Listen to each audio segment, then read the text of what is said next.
wajah-Mu dan berseru. Salam kekasih Tuhan.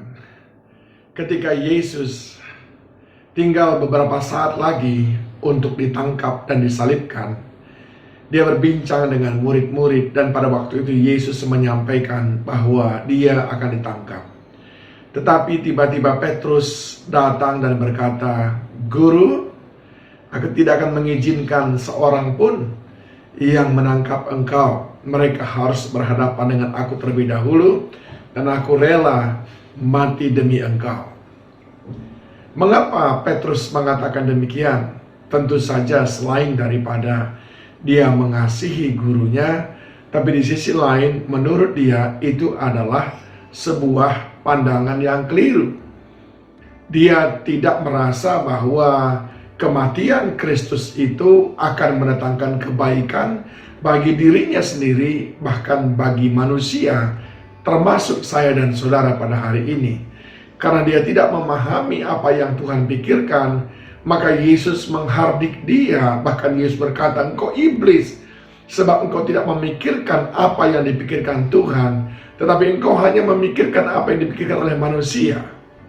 Nah, saya ingin menyampaikan kepada saudara bahwa menyelaraskan pikiran kita dengan pikiran Tuhan sering sekali merupakan tantangan yang tidak mudah untuk kita lalui. Tetapi seorang hamba Tuhan yang luar biasa ternyata berhasil melewati tahapan itu, dan dia berhasil menyelaraskan pikirannya dengan pikiran Allah. Di dalam Ibrani 11 dikatakan di sini ayat yang ke-24, "Karena iman, maka Musa setelah dewasa menolak disebut anak putri Firaun, karena ia lebih suka menderita sengsara dengan umat Allah daripada untuk sementara menikmati kesenangan dari dosa."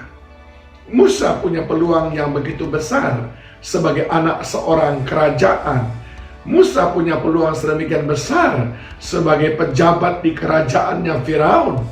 Tetapi Musa tidak memilih itu. Kalau ada waktu itu orang lain yang punya kesempatan seperti Musa, saya kira semua orang akan ingin sekali ada di istana, tinggal di istana, terbebas dari kerja paksa, kerja rodi, dan segala kesusahan. Apa yang dia inginkan ada. Bukankah itu yang dicari oleh manusia kebanyakan yang belum dewasa di dalam Tuhan, bahkan yang tidak mengenal Tuhan? Tapi beda dengan Musa. Ayat ini berkata, dia menolak disebut anak putri Firaun. Dia menolak disebut sebagai seorang pangeran. Karena di bawah Firaun ada embel-embel Firaun. Dia bahkan memilih sengsara dengan umat Allah dibandingkan dengan menikmati segala kesenangan dunia ini dan jatuh ke dalam dosa.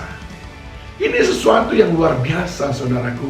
Sering sekali kita mengabaikan apa yang Allah pikirkan, sering sekali kita mengabaikan apa yang Allah senangi ketika kita mengejar kesenangan-kesenangan kita, impian-impian kita. Tetapi Musa mengajarkan kepada kita, yang terpenting dalam hidup ini adalah selaraskan hidup kita dengan Tuhan, apapun konsekuensinya. Tetapi apa yang Tuhan kehendaki, itulah yang mestinya kita kehendaki. Adakah yang Tuhan senangi, yang engkau senangi? Adakah yang Tuhan rencanakan, yang engkau usahakan untuk menggenapinya? Adakah yang Tuhan sukai, yang kita sukai? Belajar dari Musa. Istana dia tinggalkan demi menyenangkan hati Tuhan.